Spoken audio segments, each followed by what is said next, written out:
Right. Welcome back, sixth grade teachers. On to the next lab video. We are again looking at a simulation today. So I'm going to spend less time talking about how the simulations are structured as we continue to move through them, because you'll have seen these videos prior. This one's for activity 12. Now, when you see this, you might need to decide, is this something you're going to be doing in your class or not, depending on how you feel about the maturity of your class and how you want to handle certain conversations, as you'll see here in a second.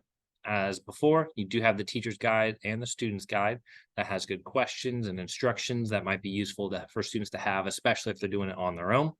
This one's about the different glands and the hormones that they release throughout the body. So again, these simulations are going into much more detail than really the standards are asking for. But again, it's better that we teach at a higher level than at a lower level. So let's go ahead and look at what's on the simulation. I'll click past that.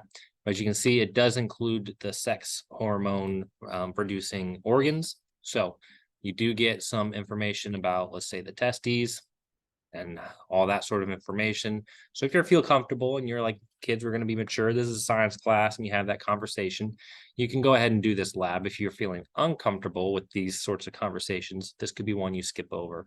Unfortunately, there's not one that doesn't have that. But as I kind of talk through this, I'll try to just go ahead and fill these in because there's a video at the end. And try not to embarrass myself by not knowing these things.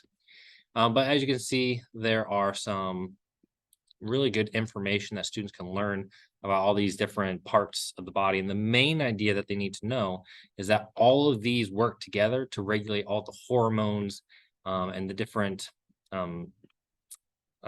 chemicals running through our body.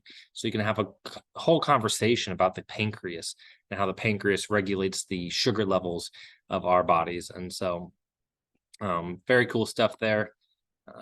Nearly done. Pituitary. This one goes here. And then last one is thymus. Again, there's no like error. You don't get penalized for putting it in the wrong spot. So students can figure out this on their own.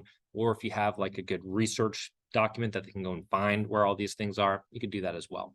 So they've learned about all things individually, and then you can click play.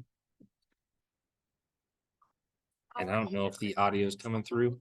They produce maintain a delicate chemical balance, a balance that is essential to our health and survival.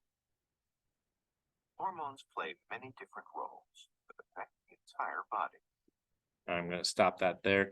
So I don't know if that audio is coming through, but it plays a little video. It's kind of cheesy, kind of old, but it really kind of talks about the systems, which again is the whole point of this concept. Is our body is made up of these different systems, subsystems, the systems interact.